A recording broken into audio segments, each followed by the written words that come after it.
اور علی المرتضیٰ کتنا قرآن پڑھتے تھے وہ سن لیجئے، تاکہ آپ کو یہ احساس ہو کہ ہم جو مجلس سے مناتے ہیں اور ہم جو یہ جلسہ جلوس کرتے ہیں، شاید کہیں مولا کائنات یہ ساری چیزیں ہمیں لا کر واپس نہ کر دیں کہ تم نے میری محبت میں جلسے تو کیے لیکن جو میں نے کیا وہ تم نے نہیں کیا۔ مولا کائنات رضی اللہ تعالیٰ عنہ کی سیرت کا باب اٹھا کر دیکھیے، قرآن مجید، مولا علی کی کرامت یہ ہے کہ ایک رکاب پہ پیر رکھے تو دوسرے رکاب پہ قرآن ختم، یہ کرامت ہے۔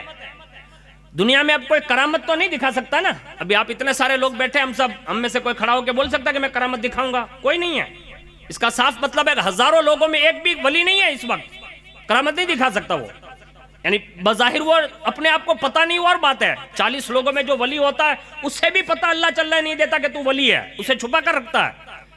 لیکن علی المرتضیٰ نے یہ کرامت دکھائی، لیکن نجی زندگی میں، جس کو کہتے ہیں نا یہ روزانہ کی روٹین کی زندگی میں، مولا علی روزانہ رات اور دن میں 5 مرتبہ ختم قرآن فرمایا کرتے تھے۔ سبحان اللہ، سبحان اللہ۔ ہم تو اس کو بھول گئے، ہم نے تو قرآن کو یوں سمجھا کہ خالی رمضان میں شبینہ رکھ لو ختم، ایم اردہ تو باہر پاؤں بھاجی نے وڑا توڑتا ہوا ہے نا، اردہ آٹا مرتا ہے نا، اردہ بیٹھا ہوا ہے، اللہ اکبر حافظ صاحب کہے تو بادہ بڑھ جائے، وہ شبینہ تھوڑی ہے۔ قرآن سے محبت کیجئے۔ امام حسین رضی اللہ تعالیٰ عنہ کی یاد کا اصل مشن یہی ہے کہ ہم قرآن مجید سے جڑیں۔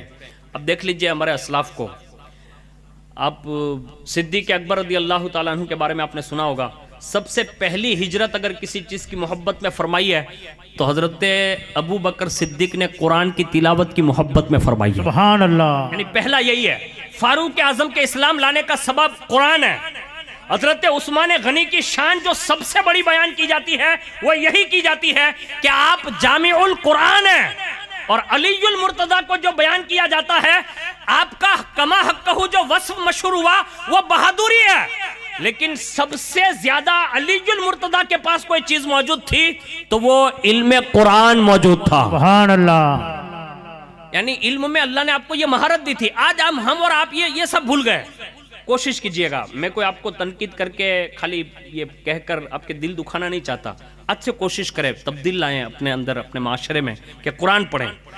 اور مولا کائنات رضی اللہ تعالیٰ عنہ کی نجی زندگی اور بتا دوں تاکہ آپ کو یہ اندازہ ہو جائے کہ حضرت مولا کائنات رضی اللہ تعالیٰ عنہ نے اپنی نجی زندگی میں صرف قرآن نہیں پڑھا بلکہ باقاعدہ لوگوں کو زندگی جینے کا طریقہ بتا دیا، اور کس شان سے بتایا یہ بھی آپ سنیے گا کہ اللہ رب العزت نے حضرت علی المرتضیٰ کرم اللہ تعالیٰ وجہ الکریم کو نماز سے جو محبت عطا فرمائی تھی۔ آج پوری دنیا میں دیکھ لیں آپ، ہم جتنے بھی لوگ نماز پڑھتے ہیں ہمارے پاس خشوع اور خضوع نہیں ہے اس وقت۔ خشوع اور خضوع کا مطلب یہ ہوتا ہے کہ ظاہری طور پر خشوع اور خضوع یہ ہے کہ درست تکبیر تحریمہ کہی جائے۔ اب تکبیر تحریمہ ہم لوگ کیسے کہتے ہیں؟ سنیے گا، غور سے سنیے گا، یہ کھلے ہی نہیں، بند ہے۔ اب آپ کسی بھی دنیا کے مفتی صاحب سے پوچھئے کہ خالی ایسا کر لینے سے ہو گیا؟ نماز شروع ہی نہیں ہوئی۔ یعنی یہ لفظ اللہ اکبر کم از کم اتنی تو آواز ہونی چاہیے کہ وہ آپ کا کان سنے۔ اب ہم لوگ کیا کرتے ہیں، پہلے جیسے سنت وغیرہ پڑھتے ہیں تو ایک دوسرے کو اسے دیکھ لیتے تو ہونٹ ہلاتا ہے تو ہم لوگ بھی ہلاتے ہیں۔ اب اس کو بیچارے کو یوں کہ ہر چیز میں ہونٹ ہلانے پڑتے ہوں گے، تو وہ جماعت میں بھی کھڑا ہوتا ہے تو بازو میں وہ ایسا کرتا رہتا ہے، اس کو یوں کہ اس میں بھی ہونٹ ہلانے پڑتے ہوں گے، حالانکہ اس میں قیرت نہیں ہے۔ یعنی ہمیں اپنے دین کے معاملے میں کچھ بھی معلوم نہیں ہے، یہ کہہ لوں نا تو صحیح ہوگا، ہم لوگ خالی باتیں کرنا جانتے ہیں، اس سے زیادہ کچھ نہیں جانتے۔ اللہ کے لیے کوشش کیجئے۔ مولا کائنات نے نماز اس شان سے پڑھی ہے کہ نماز سے اتنی محبت تھی، ایک تو وہ واقعہ پیش آیا عصر کی نماز والا، اور مولا کائنات روئے، یعنی ان کی عصر کی نماز چلی جائے تو اللہ سورج واپس لوٹا دیتا ہے۔ اب آپ سوچ سکتے ہیں، لوگ کہتے ہیں کہ یہ دنیا میں آنے والے وقتوں میں ہمارے ساتھ کیا ہوگا؟ میں نے کہا نماز سے خالی محبت کرنا شروع کر دو اور درست نماز سیکھ کر پڑھنا شروع کر دو، کچھ نہیں ہوگا، آپ جو چاہیں گے نا وہ ہوگا۔ اللہ سبحان کہیں گے اللہ۔ برکاتی اس کے لیے کوئی دلیل؟ میں نے کہا مولا علی کا یہ سالوں سے جو واقعہ سن رہے ہو، یہی وہ واقعہ دلیل دے رہا ہے کہ سچی اور محبت کے ساتھ، اللہ کی محبت کے ساتھ، علی المرتضیٰ کے نقش قدم پر اس انداز سے نماز محبت کرنے لگو گے تو اللہ ساری دنیا سبحان اللہ سبحان اللہ. لیکن تم پڑھتے ہی نہیں ہو اور تمہیں نماز آتی ہی نہیں ہے. لوگ آج ہمارا مذاق اڑا رہے ہیں. ہاں لوگوں اس کو مذاق نہ بناؤ. نماز اہم العبادت ہے. اس سے بڑی شان سے پڑھو اور سیکھ کر پڑھو. میں تو یہ کہتا ہوں اس کو درست کیجئے. مولا کائنات کا ایک دوسرا واقعہ عرض کر دیتا ہوں. تیر لگا. اب جیسے وہ تیر لگا نا تو لوگوں نے نکالنا چاہا تو فرمایا ٹھہرو. اب خشوع اور خضوع جو چلا گیا نا وہ بتا رہا ہوں. تو کہا ٹھہرو. کہا کیوں؟ کہا بھی نکالو گے تو تکلیف بہت ہوگی. تو کہا پھر کب نکالیں؟ کہا جب نماز پڑھنے لگوں. یعنی مولا کائنات یہ بتا رہے ہیں کہ جب میں نماز پڑھتا ہوتا ہوں تو مجھے کسی چیز کی خبر نہیں ہوتی, کیونکہ اس وقت کھڑا ہی اللہ کی بارگاہ میں رہا جاتا ہے. آج ہمارے یہاں ہم لوگ جو نماز پڑھ رہے ہیں نا, اللہ بہتر جانتا ہے کہ ہماری نمازیں کہاں جا رہی ہے. آج سب کی دعاؤں میں سے اثر ختم. یہ بات سن لیجئے. میں جو کہہ رہا ہوں نا, میں نے بہت تجربات کیے ہیں اور یہ میں کوئی پھیکم بازی نہیں کر رہا ہوں. بہت سارے لوگوں کو میں نے تجربہ کیا. مستجاب الدعوات ملنا مشکل ہے. گجرات میں ڈھونڈ لیجئے آپ, بڑا مشکل ہے. میں کہتا ہوں یہ آخر دعائیں قبول ہونا کیوں بند ہو گئی؟ حضور صلی اللہ علیہ وسلم نے ایک زمانے میں یہ ارشاد فرمایا تھا, کہا ایک وقت میری امت پر وہ آئے گا کہ نیک لوگ بھی دعا کریں گے تو اللہ ان کی دعاؤں کو بھی رد فرما دے گا. آج آپ دیکھ لیں تو ہماری دعائیں جو رد ہو رہی ہیں نا وہ ہماری بے نمازی پن کی وجہ سے ہیں. دوسرا معاملہ سنیں مولا کائنات کا, روزہ. آج ہمارے یہاں روزے کو یوں سمجھا جا رہا ہے کہ خالی, ابھی مجھے 2-3 بندوں نے مسئلہ پوچھا, اللہ بہتر جانے کہاں کے تھے, واٹس ایپ پہ. اس نے کیا پوچھا معلوم؟ کہ حضرت محرم میں قضا روزہ رکھ سکتے ہیں؟ میں نے بولا کس چیز کی قضا؟ تو بولے رمضان مہینے کی. اب وہ کیوں پوچھ رہا ہے معلوم ہے؟ کیونکہ عموماً اس میں 10 روزے لوگ رکھتے ہیں تو یہ ہے نفل, تو اس بہانے وہ قضا کر لے یوں. آدمی شارٹ کٹ ڈھونڈ رہا, محرم کے سوا روزے اس کو رکھنا ہی نہیں ہے, اس کو یوں کہ 10 دن میں تھوڑے ادا ہو جاوے یوں. تو اب ہمارے حالات یہ بنتے جا رہے ہیں کہ ہم رمضان کی قضا کے معاملات میں بھی یہ شارٹ کٹ ڈھونڈ رہے ہیں کہ کوئی نفلی روزے والا کوئی, بہت سارے لوگ نہیں دیکھتے کہ بھائی وہ محرم کے 2 آخری رکھتے ہیں تو اس میں بھی قضا کا مسئلہ, شب برات میں آگے پیچھے ایک روزہ رکھتے ہیں تو اس میں بھی قضا کا مسئلہ, شب معراج میں رکھتے ہیں تو اس میں بھی قضا کا مسئلہ. یعنی یہ نہیں سوچ رہا ہے کہ یہ قضا مجھ پر ضروری ہے, یہ نہیں سوچ رہا ہے. وہ شارٹ کٹ ڈھونڈ رہا ہے کہ کوئی ایسا دین آوے نا تو اس میں رکھ لے تو یہ روزہ اوپر سے اتر جاوے. لیکن جو روزہ قضا کیا ہے نا اس کا تو ڈنڈ باقی ہے, یہ چھوڑا نہیں جائے گا. وہ جو قضا کر دیا نا, یعنی چھوڑ دیا نا بغیر کسی عذر کے, اس کے تو ڈنڈے باقی جائے. یہ خالی نام لکھا جائے گا کہ آنما آوی گیو جم. یہ اسی طرح ہمارا نمازوں کا بھی حال ہے. مولا کائنات فرماتے ہیں سب سے زیادہ مجھے نفلی روزے گرمی میں رکھنا پسند ہے. یعنی نوافل روزے یہ گرمی میں رکھنا پسند ہے, یہ مولا کائنات فرماتے ہیں. اور فرماتے خالی روزے رکھنا پسند نہیں, روزے کی حالت میں اللہ کی راہ میں جہاد کرنا پسند ہے. سبحان یعنی اللہ باقاعدہ سبحان تلوار اللہ. چلاتے تھے. روزہ رکھ کر تلوار چلانا آسان ہے؟ میرے جیسا دبلا پتلا آدمی پورا دن سوتا ہے, رات بھر جاگتا ہے. یعنی ہماری تاریخ لکھی جائے گی کہ برکاتی جیسے لوگ موجود تھے جو سحری کے لیے جگتے تھے اور افطاری کے لیے اٹھتے تھے. یعنی یہی لکھا جائے گا ہمارا. اور یہ مولا کائنات رضی اللہ تعالیٰ عنہ ہے. آپ کا حج, آپ نے حضور کے ساتھ بھی حج فرمایا اور صحابہ کے دور میں بھی آپ نے کئی حج ادا فرمائے. لیکن ان سب اعمال کے باوجود بھی اللہ اکبر, للہیت کتنی ہے, صبر کتنا ہے, تحمل کتنا ہے, تواضع کتنی ہے, سخاوت کتنی ہے, آپ کا حلم کتنا ہے. آپ سنیں گے نا تو آپ کو یہ اندازہ ہوگا مولا کائنات کی نجی زندگی ایسی ہے کہ اس میں ایثار بھی ہے, قربانی بھی ہے, نماز بھی ہے, حلم بھی ہے, سب کچھ ہے. لیکن اس کے باوجود بھی کبھی اپنا پاور ظاہر نہیں کیا. حالانکہ جو چاہتے تھے کر سکتے تھے لیکن ظاہر نہیں کیا. اس کی ایک مثال پیش کر رہا ہوں. ایک مرتبہ زیرہ چوری ہو گئی, کسی نے چوری کر لی. وہ ایک یہودی کے پاس برآمد ہوئی تو آپ نے دیکھ لی. اسے فرمایا یہ زیرہ میری ہے. تو یہودی نے کہا اگر یہ زیرہ آپ کی ہے تو مجھ سے کیوں کہہ رہے ہیں؟